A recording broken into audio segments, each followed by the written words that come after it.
What's up, guys? It's Ron from Ron Law, and in this video we're going to talk about investing submarkets, specifically industrial commercial real estate in the Fort Worth, Texas. It's half of the DFW Metroplex, so if you're interested in learning about this submarket, watch this video and let's go.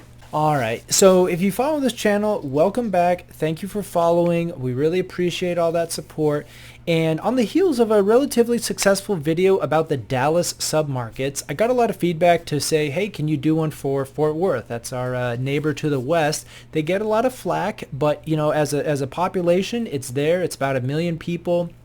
It is directly adjacent to DFW Airport, which recently just announced plans for an additional Terminal F, bringing even more capacity. So the rumor is that DFW Airport is really trying to compete, and they have the land space to be the #1 world's busiest airport. Currently, that's record held by Atlanta. Hartsfield International Airport is the #1 airport, but you know, with this additional terminal, they still have lots of real estate. With the growth of North Texas, this looks like a real possibility.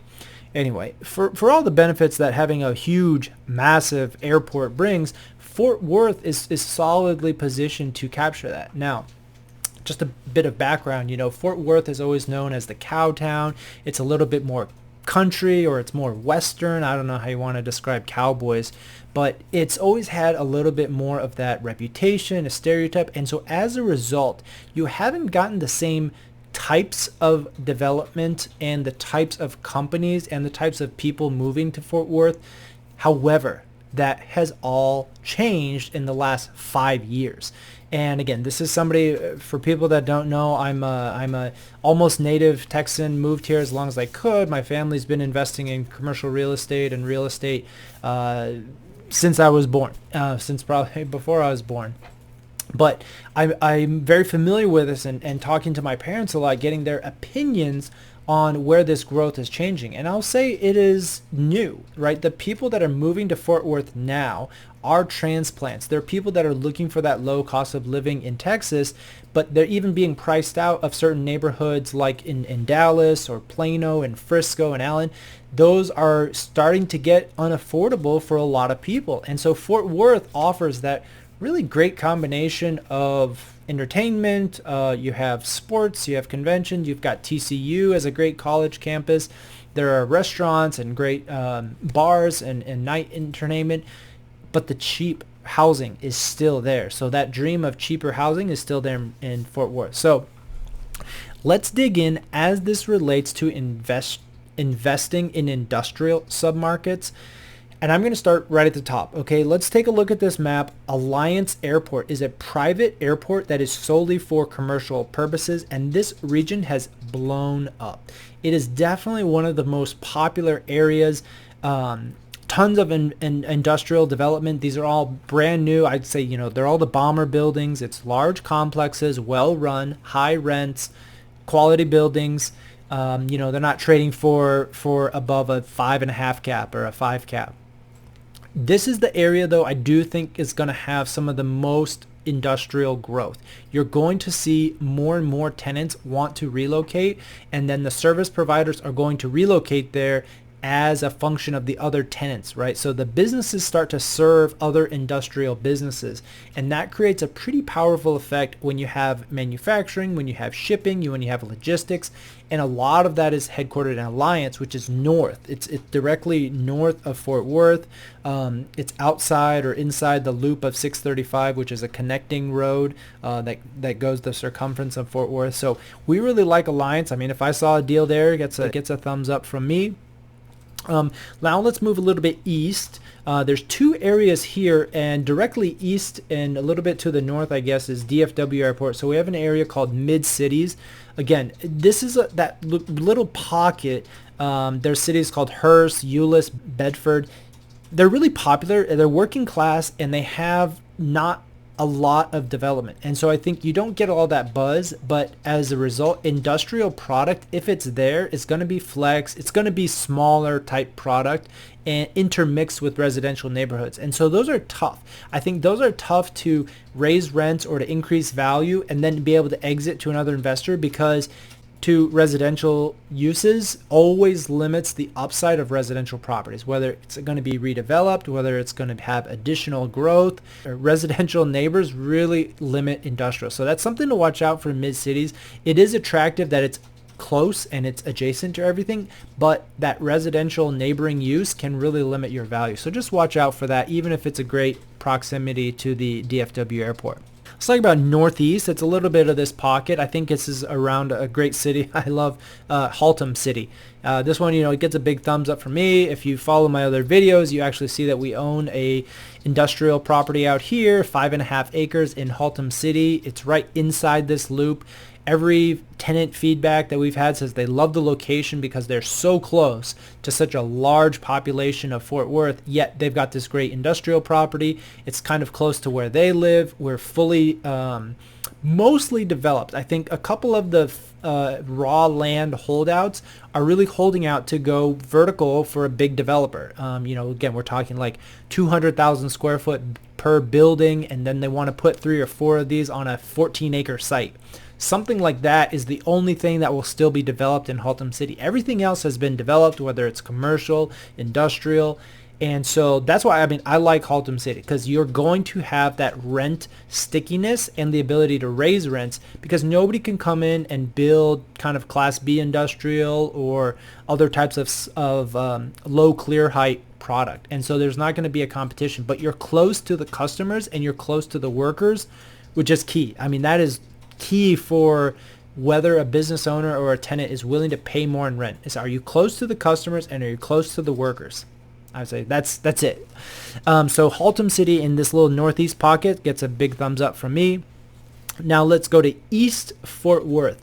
This one is, again, historically has a lot of older construction, but it does have a lot of these large industrial buildings for warehousing. They've got racks that, non-sprinklered racking systems, all this stuff. It's adjacent to a couple of the cities you may see are like Arlington, primarily along Pioneer Parkway and Division Street. So these are areas that actually have very large buildings. They're older. I think they're 60s, 70s vintage, but a lot of these buildings can trade for good prices. I don't know, good prices for me for a building of that age. We're talking like $8-9 million, $6 million. We've had a couple deals over there where my clients have bought and sold, but it's a really nice area where you can get some of that large footprint product, but it is older, but tenants like it because, again, that proximity to Arlington, which is a huge population center, and then you're still proximate to Fort Worth. Next, we have Southside, near Southside, and South Fort Worth. These are areas that, I tend to stay away from. And the reason is, again, it's really a self-fulfilling prophecy of lack of investment and then lack of demand. And both of these things, I don't know which one needs to precede, but when there's a lack of demand, nobody wants to build. And when nobody wants to build, it leaves a lot of vacancies and decreasing rents. And it's not attractive for developers or people that want to live there because there are no amenities. That's what happens south of Fort Worth, to some degree west Fort Worth. And I haven't done any industrial deals in this. I've looked at a few, but the main problem that I've seen on every single one of these South Fort Worth deals is adjacency to residential. And when I mean adjacent, I mean exactly adjacent. You'll have a kid in their front yard playing directly next to your industrial property that's got, a 3-foot fence to keep out 18-wheelers or like big delivery box trucks. And that's a real problem. I think people don't want that risk. The cities are particularly hostile to you if you want to get a CO, if you want to get a variance. And it's really just tough. I think people don't want to do business when they're close to somebody else that's already been there. And so as a result, the rents are depressed. You don't get a lot of dynamic growth and higher and better uses coming in. And so that's what happens in Southside, South Fort Worth. Again, I don't know tons about actual deals and what you could find there, but that's kind of my perception of it. And so I tend to avoid, so it gets kind of a lukewarm from me. West Fort Worth, right? This is this big area. I guess it includes that piece all the way up to TCU.